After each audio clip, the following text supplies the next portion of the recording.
اشراف زادگان فقیر. نویسنده رضا حیات الغیب. راوی مریم روزبهانی. پرده سوم. انسان به جایی تعلق دارد که قلبش او را می‌کشاند. یافتن هدف اصلی از زندگی بزرگترین ثروتی است که باید به دنبال آن بگردید، اما نه در ساحت وجود دیگری که در قلب خودتان. در حقیقت این اصل می‌خواهد به این سؤالها پاسخ دهد: شما چرا اینجا هستید؟ چرا وجود دارید؟ قرار است در چرخه جهان هستی چه چیز را بچرخانید؟ شما باید ساعتها تفکر کنید که چرا اینجا هستید. از خود بپرسید، جستجو کنید و پاسخ را از درون خود بشنوید. مأموریت شما چیزی نیست که به شما یاد بدهند. یک جوش و خروش درونی است که از کودکی همراه شماست. اما پیرامون و محیط اطراف، والدین، مدارس، دوستان، فرهنگ و غیره باعث شده تا آن را فراموش کنید و ناخواسته در قالبی قرار بگیرید که آنها می‌خواهند. تصور کنید آزادی مطلق دارید و هیچ چیز و هیچ کس نمی‌تواند مانع انجام کاری شود که دوست دارید انجام دهید. در آن صورت چه کاری را به عنوان مأموریت خود انتخاب می‌کردید؟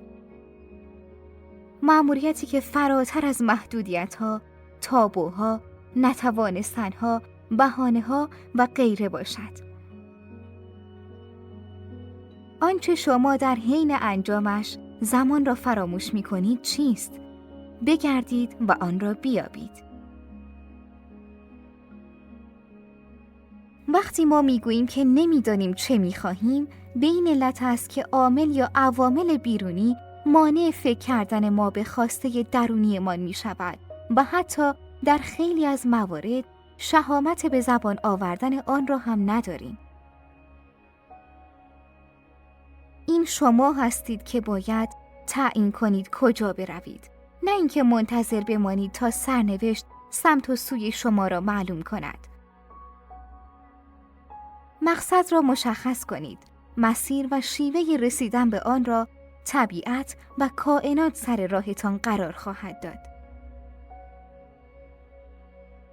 به کمتر از آنچه خواسته واقعیتان است راضی نشوید، چون حتی اگر در کاری موفق شوید که خواسته واقعیتان نباشد، باز احساس سرخوردگی خواهید داشت. اگر رسالت خود را زندگی کنید و رویای اصلیتان را دنبال کنید و به آن برسید، سایر خواسته ها و رویاهایتان هم همزمان و یا در طول مسیر برآورده خواهند شد. رویای اصلیتان را طراحی کرده و آن را زندگی کنید. بدانید که رویا مقدس است و بزرگترین رویا پرداز جهان هستی خداوند است. زیرا او اول رویا می سازد و سپس می گوید باش و موجود می شود. اگر رویایی به قلب و ذهن شما الهام می شود، توان برآورده کردنش نیز به شما داده خواهد شد. اگر غیر از این بود، آن رویا به شما الهام نمی شد، مگر اینکه خود مانع رسیدن به رویای خود شوید. روزی یاد می‌گیرید که هدف نهایی زندگی مسلط شدن بر سرنوشت و محقق ساختن رویاهاست و باقی مسائل اهمیتی ندارند. هدف رویایی است که برای تحقق آن کوششی به عمل می‌آید. هدف خیال مبهم و باری به هر جهت نیست، بلکه نوید روشن انگیزه برای تلاش است. بدون تعیین هدف هیچ چیز اتفاق نمی افتد. هیچ قدمی برداشته نمی شود. اگر هدفی وجود نداشته باشد، زندگی برای انسانها معنا نمی‌یابد. حرکتشان جهتی نمی‌گیرد و مقصدی مشخص نمی‌شود و هیچ کس نمی‌فهمد دارد به کجا کشیده می‌شود. لزوم هدف برای زندگی همانند ضرورت هوا برای حیات است. هیچ انسانی بدون داشتن هدف زندگی معناداری نخواهد داشت. هیچ کس بدون هوا زنده نخواهد ماند. پس برای رسیدن باید مقصد خود را دقیقاً مشخص کنید. شما فقط زمانی می توانید یک کار را با موفقیت انجام دهید که برنامه‌ای برای اتمام آن در دست داشته باشید. ناتوانی در دنبال کردن آرزوها و انجام کارهای مورد علاقه راهی است که به یک زندگی معمولی و دردآور تبدیل می شود. انسان بدون هدف می میرد. سریع‌ترین راه برای رسیدن به پایان عمر، بازنشستگی و کنار گذاشتن کار و فعالیت است. هر انسانی باید برای زنده ماندن علایق خود را به جنبه‌های از زندگی حفظ کند. از هدف برای طولانی ساختن زندگی خود استفاده کنید. هیچ دارویی در این دنیا به اندازه عشق به انجام دادن یک کار قادر نیست به انسان طول عمر عطا کند. من در این دنیا چه می‌خواهم؟ فردا دستاوردها نصیب کسانی می‌شوند که امروز رویایی در سر داشته باشند. انسانی که هدف، رسالت و رویا دارد و در مسیر آن حرکت می‌کند، نه افسرده می‌شود، نه شکست می‌خورد، چون حتی از مشکلات و چالش‌های رسیدن به رویاهایش نیز لذت می‌برد. از دل رویای شماست که اهداف زندگیتان بیرون می‌آید. هر آنچه را که بخواهید، آن هم شما را می‌خواهد. هر هدفی را که در زندگی دنبال کنید، آن هدف هم شما را دنبال می‌کند. تشنگان گر آب جویند از جهان، آب جوید هم به عالم تشنگان. کاری که واقعاً می‌خواهیم انجام دهیم، همان کاری است که برایش ساخته شده ایم. وقتی مأموریت واقعیمان را انجام می‌دهیم، پول به سمت ما می‌آید. درها به رویمان باز می‌شود. احساس مفید بودن می‌کنیم. و کار کردن برایمان حس بازی کردن پیدا می‌کند. مهم نیست دیگران چه می‌گویند یا چه چیزی را باور دارند. مهمترین چیز کاری است که شما انجام می‌دهید. هنجارها و سنت‌های قدیمی اهمیت ندارند. بدون توجه به افکار و سخنان و اعمال دیگران، مسیری را طی کنید که قلبتان هدایتگر آن است. انسان به جایی تعلق دارد که قلبش او را می‌کشاند. اگر آرزوهای غنی دارند، به این دلیل است که صاحب توانایی‌ها و استعدادهای غنی هستند که خواهان تجلی است. اگر می‌خواهید متوجه علاقه‌مندی خود شوید، به خود نگاه کنید و ببینید در کجا هنگام مشغولیت به چه کاری متوجه گذر زمان نمی‌شوید. هر چقدر از طبیعت خود بیشتر فاصله بگیرید، ارتباط خود را با نشانه‌های درونیتان بیشتر از دست می‌دهید. آنها ممکن است در زیر تمام موضوعات دیگری که مطالعه کرده اید مدفون شده باشند. قدرت و آینده شما به برقراری ارتباط مجدد با این نشانه‌ها و بازگشت به اصل حقیقیتان بستگی دارد. شما باید در سالهای اولیه زندگی خود به دنبال این نشانه‌ها بگردید. رد پاهای این نشانه‌ها را در واکنش‌های غریزی خود به چیزهای ساده دنبال کنید. علاقه به تکرار فعالیتی که هرگز از آن خسته نمی‌شوید. موضوعی که به طرز عجیبی کنجکاوی شما را برمی‌انگیزد.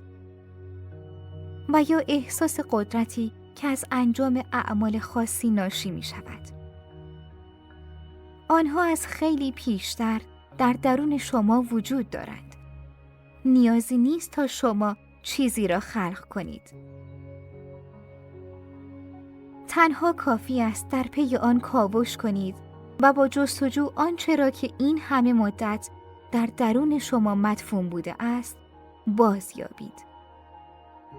اگر با درون خود در هر سنی ارتباط برقرار کنید، برخی از عناصر جذابیت‌های دوران کودکی به زندگیتان باز خواهد گشت و شما را به مسیری هدایت خواهند کرد که رسالت زندگی شما خواهد بود. بسیاری از ما در یافتن رسالت زندگیمان دچار اشتباه می‌شویم. مسیر اشتباه در زندگی عموماً انتخابی است که ما به دلایل نادرست از قبیل پول، شهرت، توجه و غیره مجذوب آن می‌شویم.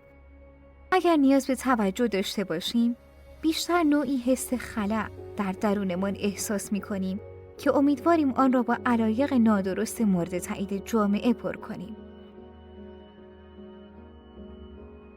از آنجایی که حوزه انتخابی ما پاسخگوی عمیق‌ترین گرایش‌های ما نخواهد بود، به ندرت به احساس شکوفایی و کمالی که در آرزویش بودیم دست پیدا خواهیم کرد.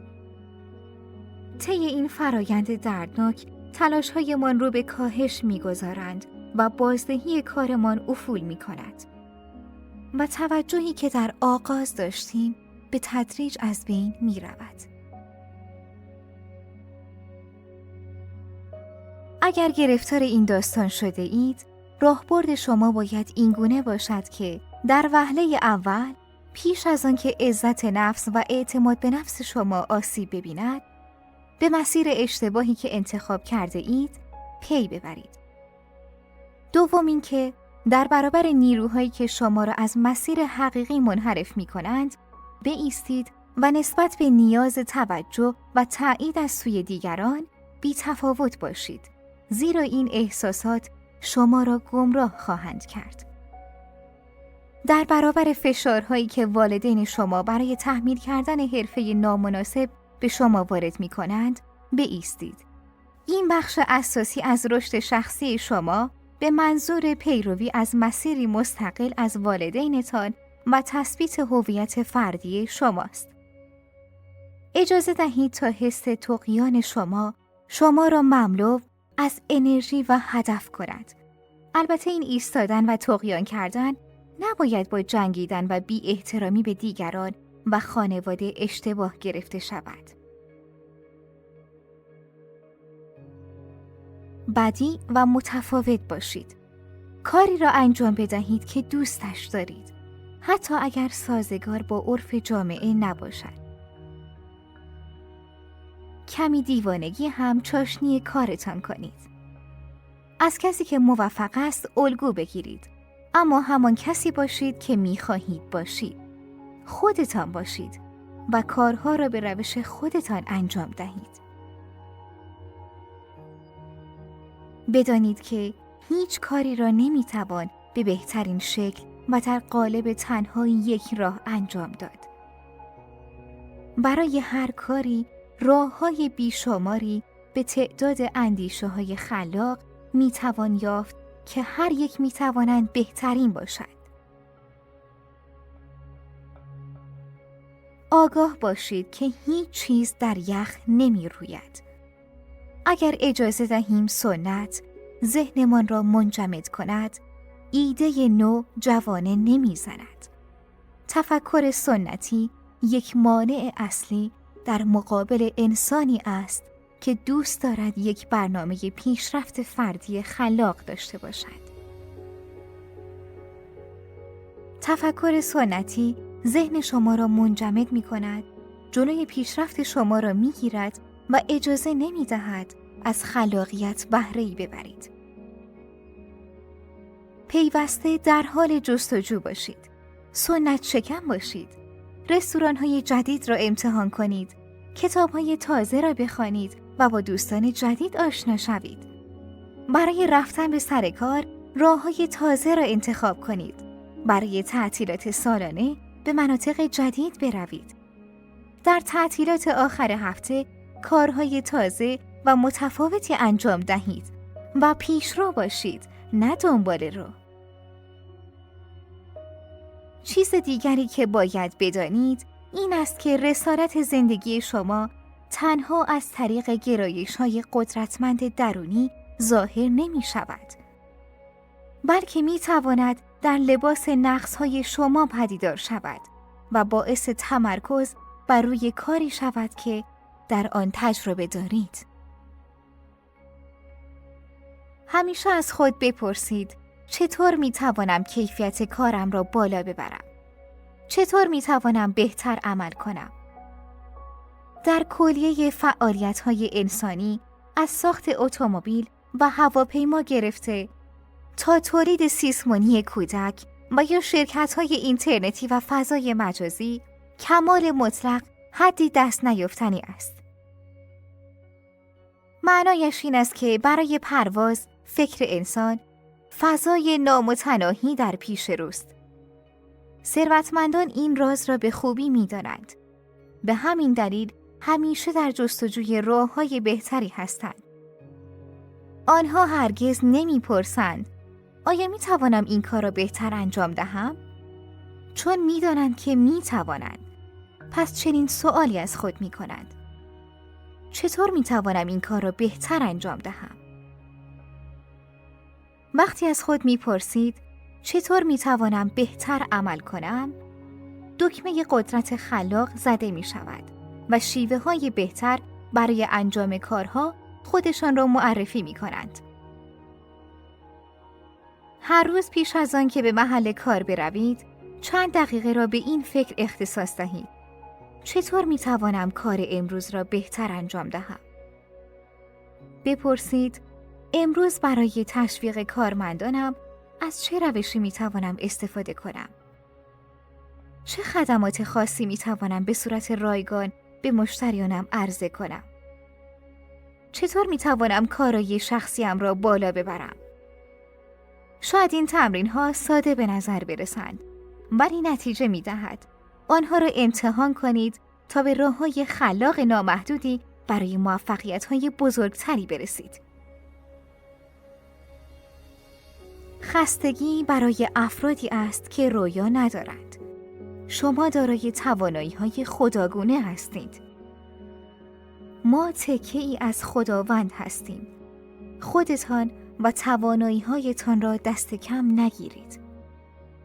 اشتیاق باعث جذب کردن و جذب شدن می شود و این دو با هم متفاوت هستند. مورد دوم یعنی کائنات هم می خواهد به وسیله شما آنچه را که آرزو دارید و خواست جهان هستی است تجلی یابد. پس احساستان را نسبت به آنچه اشتیاق دارید و مأموریتتان در این کره خاکی است دست کم نگیرید. هر کس که در زندگی به عظمت یا کامیابی رسیده با یک رؤیا شروع کرده است. بزرگترین سرمایه کارآفرینان بزرگ رؤیای آنهاست. باید کسانی با شما کار کنند که به رؤیای شما ایمان دارند. بسیاری از افراد شب تصمیمات مهمی میگیرند ولی صبح همه را فراموش می کنند و این قانون انسانهای ناکام است که بیشتر از آب باریکا نمی توانند به دست بیاورند و حتی اگر روزی تصمیم به تغییر بگیرند و بخواهند از منطقه امن خود خارج شوند، به محض برخورد با اولین مانع و چالش خیلی زود تسلیم می شوند و پشیمان به نقطه امن خود باز می گردند. شغل شما یکی از کانال‌های رزق خداوند برای شماست. در مورد شغل بازنگری کنید و ببینید که آیا شغل شما همان است که می‌خواهید؟ و اگر بله، چگونه میتوان آن را بست و گسترش داد و به جایی رساند که علاوه بر غنی و ثروتمند کردن خودتان، عده خیلی زیادی هم رزق خداوند را از طریق همکاری با شغل شما دریافت کنند. داشتن رویای بزرگ برای افراد بسیاری دشوار است. رؤیایتان را گسترش دهید. رؤیایتان باید بزرگ باشد، چون رؤیا قدرت دارد، توده دارد، توده ای فیزیکی که جذب می کند و قدرت جذب کنندگی مغناطیسی دارد. اگر می خواهید چیزهای بیشتر در زندگی به دست آورید، راه حلش این است که رؤیایتان بزرگ باشد. هرچه بزرگتر باشد، قوی‌تر است. رؤیا باید چنان بزرگ باشد که حتی بعد از مرگتان جای گسترش داشته باشد. رؤیا این نیست که بگویید فلان اتومبیل یا فلان خانه یا فلان درآمد ماهانه را می‌خواهم یا می‌خواهم فلان کتاب و فلان رابطه را داشته باشم. اینها مقاصد و اهداف هستند، اما رویای کامل نیستند. زیرا رویا باید بزرگتر باشد. بسیاری از ما در داشتن رویاهای بزرگ مشکل داریم. از همان جایی که هستید آغاز کنید. تنها تفاوت میان افراد اندازه رویا و زمان است.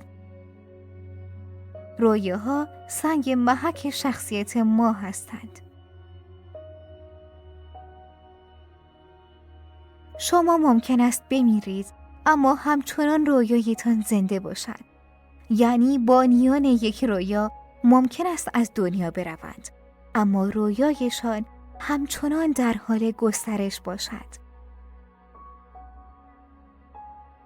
مانند رویای فورد، ادیسون، والت دیزنی، استیو جابز، مکدونالد و غیره که هنوز در حال رشد و گسترش هستند. آنها درگذشتند، اما رویایشان همچنان پاورجا و در حال رشد است. آگاه باشید که رویا یک چیز نیست. رویا میتواند شامل چیزهای زیادی باشد. رویا یک عکس نیست، یک فیلم است و حرکت می کند. تصویری است که در ذهن شما حرکت می کند. هنگامی که می گوییم درباره رویای خود فکر کنید، شما باید یک فیلم پخش کنید. شما باید یک فیلم بسازید و خود ستاره آن باشید. و می توانید هر کسی که می خواهید باشید، زیرا که شما قدرت خلق آن را دارید. اگر انتخاب کنید که فیلم را بسازید، انتخاب کرده اید که آن را خلق کنید. رویا باید بزرگ باشد. باید چیزهای زیادی در آن باشد. باید یک فیلم باشد. و این فیلم باید حس داشته باشد. هنگامی که این فیلم را در ذهن خود می‌بینید، باید احساسات شما را برانگیزد. این احساسات ممکن است در همامیختگی ترس، شور و هیجان، اشک شوق، امنیت، شادکامی، رضایت و غیره باشد. بزرگی رویا نباید شما را دلسرد کند، چون این رویا از یک جایی شروع می شود و دارای بازه زمانی طولانی است و به اهداف و مقاصد کوچک و کوچکتری تقسیم می شود که رسیدن به آنها در این مقطع برای ما قابل لمس است. شما درباره رویای خود فکر می کنید، اما این رویا خیلی بزرگ است، خیلی دور است. 10 سال، 20 سال و یا بیشتر مانده تا رسیدن به آن. آنچه می بینید 10 یا 20 سال با شما فاصله دارد. چه باید کرد؟ شروع به رویا پردازی کنید. سپس از خود بپرسید این رویای من است، اما هدف اصلی من چیست؟ دستیابی به هدف اصلی می تواند یک بازه زمانی 2 تا 5 ساله داشته باشد. هدف اصلی آنقدر بزرگ است که هیجان زده ایتان می کند و آنقدر کوچک است که باور کنید می توانید به آن برسید. می تواند یک چیز باشد، مثلا درآمد ماهانه 100 میلیون تومانی یا نوشتن یک رمان. می تواند یک رابطه بهتر یا یک چیز فیزیکی باشد. دقت کنید که اگر به هدف اصلی خود نگاه کنید، می توانید رویای خود را ببینید. زیرا برای رسیدن به رویایتان، اول باید به هدف اصلی خود برسید و برای اینکه به هدف اصلی برسید، باید اولین گام را بردارید. مثلا اگر هدف شما نوشتن یک رمان است، شاید گام اول نوشتن یک صفحه باشد. رویا مانند خورشید است و قدرت دارد. هرچه بزرگتر باشد، جرم بیشتری داشته باشد، جاذبه مغناطیسی بیشتری خواهد داشت.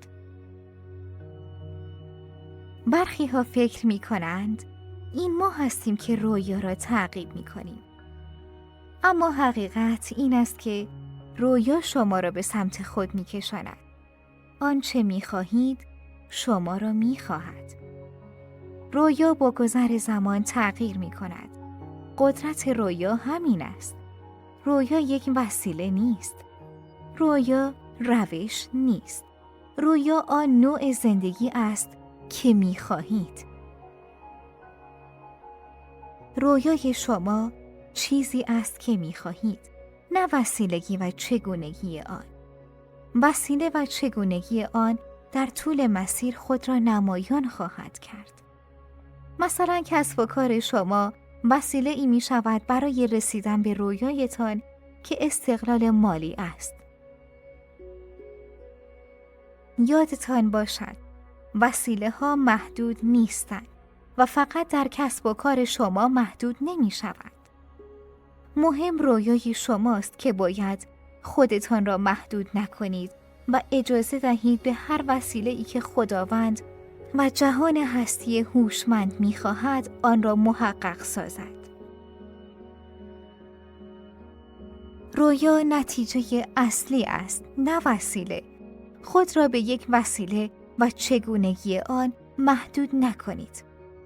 وقتی بزرگ می‌شوید، احتمالاً به شما می‌گویند زندگی را همین شکلی که هست بپذیر و به امرار و معاش اندک قانع باش و خودت را درگیر موانع چالش برانگیز نکن. ولی باید بدانید این یک زندگی کاملا محدود است. هر چیزی که در اطراف شماست و به آن زندگی میگویید توسط کسانی ساخته شده که از شما باهوشتر نیستند و شما می توانید آنها را تغییر دهید. روی آنها اثر بگذارید. شما می توانید ابداعات خودتان را خلق کنید تا دیگران بتوانند از آنها استفاده کنند. این باور غلط را دور بریز که زندگی همین است که هست و باید یک جوری آن را بگذرانی. بلکه برعکس، زندگی را باید در آغوش بگیرید، تغییرش دهید، بهترش کنید، روی او تاثیرگذار باشید. وقتی این را یاد بگیرید، دیگر آن آدم سابق نخواهید بود. در نبود اهداف مشخص و تعیین شده، ما به طرز عجیبی وفادار کارهای بی‌معنی روزانه شده تا جایی که در نهایت برده آنها می‌شویم. شما منحصر به فرد هستید و هیچ کس دیگری در دنیا مثل شما نیست و از شما فقط همین یک عدد وجود دارد و خواهد داشت. ما این را به خودمان بدهکار هستیم تا جستجو کنیم و ببینیم چه چیزی در ما منحصر به فرد است. مسئله اینجاست که این موضوع به کمی زحمت احتیاج دارد و نیازمند این است که تغییراتی در زندگیمان ایجاد کنیم. برای بعضی افراد بزرگترین تغییری که حاضر هستند در زندگیشان ایجاد کنند این است که برای خوردن چیز متفاوتی پیدا کنند. اما سختی کار اینجاست که اگر حاضر نیستیم پیش برویم و درون خود را بکاویم، پس زندگی ای را خواهیم گذراند که به هر چه پیش بیاید رضایت خواهیم داشت. مقصودتان را پیدا کنید. برای آن شور و شوق داشته باشید و آن را باور کنید. چون اگر به امکان پذیر بودن آن خواسته باور نداشته باشید، هر چقدر هم که با شدت آن را بخواهید، رخ نخواهد داد. گاهی باید کارهای زیادی انجام دهید و در موضوعات مختلفی سرک بکشید تا متوجه شوید که چه چیزی را دوست دارید انجام دهید و به آن علاقه دارید. در این مسیر تجربه های زیادی کسب خواهید کرد که باعث می شود در کار مورد علاقه تان به شدت پیشرفت کنید. همه ما به دو دلیل در این سیاره هستیم. یکی برای این است تا برای رشد خودمان اولویت قائل شویم، تکامل پیدا کنیم و به مقام یک موجود معنوی برسیم. یعنی والاترین و بهترین بخش‌های وجودمان را به دنیا بیاوریم. دومین دلیل هم این است که به طور معناداری به دیگران کمک کنیم. وقتی شما شروع می کنید به اهمیت قائل شدن به خودتان و در این کار عمیق‌تر می شوید، کم کم به ارزشمندی خانواده‌تان، جامعه‌تان، کشورتان و جهانتان آگاه می شوید. وقتی شروع می کنید به این کار، زیربنایی که روی رشد شخصی خود سرمایه گذاری کنید، آن وقت کم کم آشکار می شود که قرار است استعدادها و قابلیت‌هایتان چه چیزی را به دیگران ببخشد. وقتی به جایی برسید که خودتان را بهتر بشناسید، وقتی شروع کنید به زندگی با قانون‌های جهان هستی، وقتی عضلات جرأتتان را پرورش دهید و برای خودتان به پا خیزید و دست از پنهان کردن قدرتتان بردارید، آن وقت خواهید توانست عمیق‌ترین و ژرف‌ترین استعدادهایتان را به جهان هستی و دیگران عطا کنید. چیزی که به دنیا عرضه می کنید لازم نیست که حتما یک چیز عظیم و پیچیده باشد، اما از رشد خودتان شروع می شود و از آنجا گسترش پیدا می کند.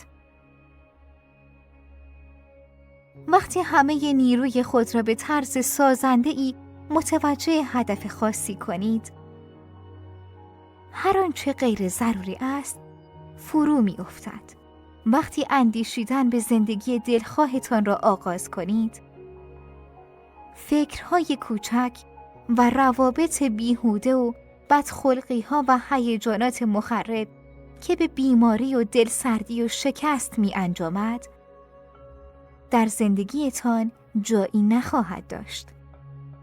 اگر میان شکست و مشکلات مالی با بیقراری و نارضایتی از کارتان گیر کرده اید، لازم نیست هیچ یک از این اوضاع شما را از وشد اندیشیدن به ثروت و تمهید و تدبیر برای وفور نعمت و تصاویر ذهنی برای کامیابی افزونتر باز دارد.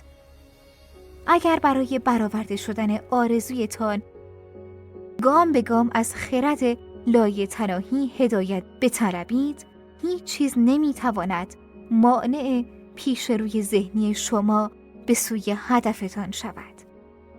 بسیاری از مردم از آشفتگی و نارضایتی رنج میبرند، زیرا نمیدانند که این عالم عالمی دوستانه و سرشار از هوش و خرد متعالی است و اگر هدایت بطلبند به طرزی مهرآمیز به آنها پاسخ میگوید.